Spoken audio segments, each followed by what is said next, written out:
Hello student, आज हम पढ़ेंगे पाठ 13 ग्राम जीवन में चौथा पद। ठीक है, चौथे पद में है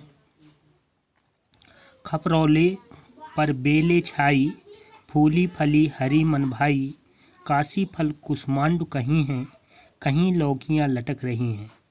जैसा गुण वहाँ हवा से, प्राप्त नहीं डॉक्टरी दवा से, संध्या समय गांव के बाहर, होता नंदन विपन निछावर। अब इस पद में है संदर्भ पूर्व लिखेंगे। संदर्भ में है प्रस्तुत पद हमारी पाठ पुस्तक सुगम भारती के पाठ 13 ग्राम जीवन से लिया गया है। इसके कवि श्री मैथिली शरण गुप्त जी हैं।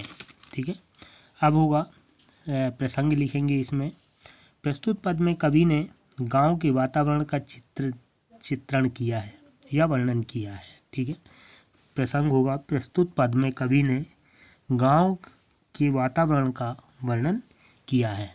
अर्थ होगा खपरौले पर बेले छाई, फूली फली हरी मन भाई। ठीक है, कवि कहते हैं कि गांव के घर खपरौले होते हैं, उन पर बेले छाई रहती है। ठीक है, हरियाली छाई रहती है।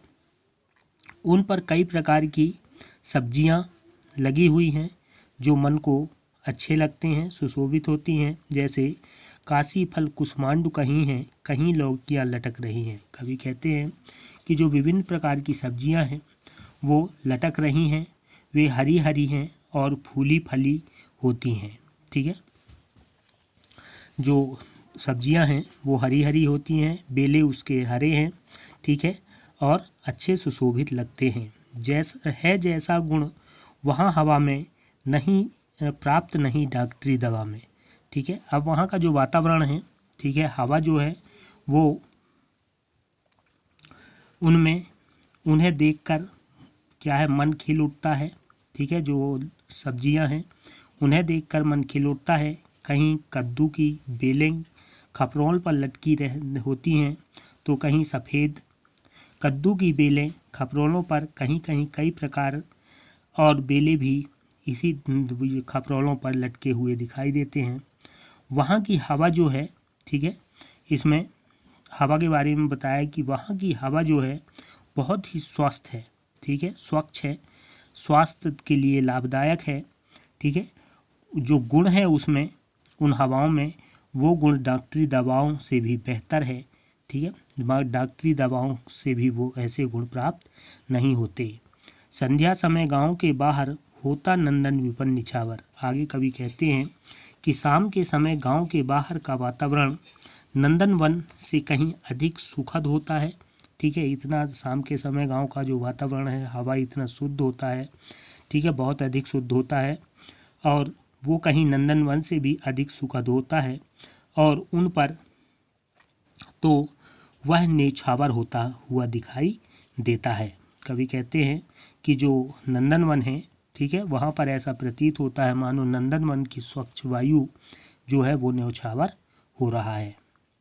आगे है श्रम सहिष्णु सब जन होते हैं, आलस में ना पड़े सोते हैं, दिन दिन भर खेतों में रहकर करते रहते काम निरंतर, अतिथि कहीं जब आ जाता है, वह अतिथि यहाँ पाता है, ठहरता जाता है ऐसे, कोई संबंधी हो जैसे। ठीक है, आगे यहाँ अब इस पद में है संदर्भ पूर्व रहेगा। प्रसंग है प्रस्तुत पद में कवि ने गांव के लोगों की अच्छाइयों को बताया हुआ है। ठीक है, बताया है कि गांव में कैसी अच्छाइयाँ हैं। कवि कहते हैं, अर्थ है कि गांव के लोग अधिक परिश्रमी होते हैं। श्रम विष्णु सब जन होते हैं, सभी परिश्रम होते हैं, आलस में ना पड़ सोते हैं। कोई भी व्यक्ति वहाँ आलसी नहीं होता है, सब श्रम करते हैं। पूरे दिन भर खेतों में रहकर, कवि कहते हैं कि पूरे दिन खेतों में रहकर कि वो लगातार काम करते रहते हैं, करते रहते काम निरंतर। ठीक है, लगातार खेतों में रहकर खेतों का काम निरंतर करते रहते हैं। और अतिथि कहीं जब आ जाता है, अगर उनके घर में कोई अतिथि आता है, कोई मेहमान आता है, ठीक है, तो वह अतिथि यहाँ पाता है, ठहराया जाता है ऐसे, कोई संबंधी हो जैसे। कवि आगे कहते हैं कि वह उसका अतिथि सत्कार किया जाता है, उसका स्वागत किया जाता है, ठीक है, और उसको संतुष्ट कर दिया जाता है, ठीक है, संतुष्ट होकर ही वापस जाता है। जो अतिथि है उसकी सत्कार करते हैं, ठीक है, और वो संतुष्ट होकर वापस जाता है।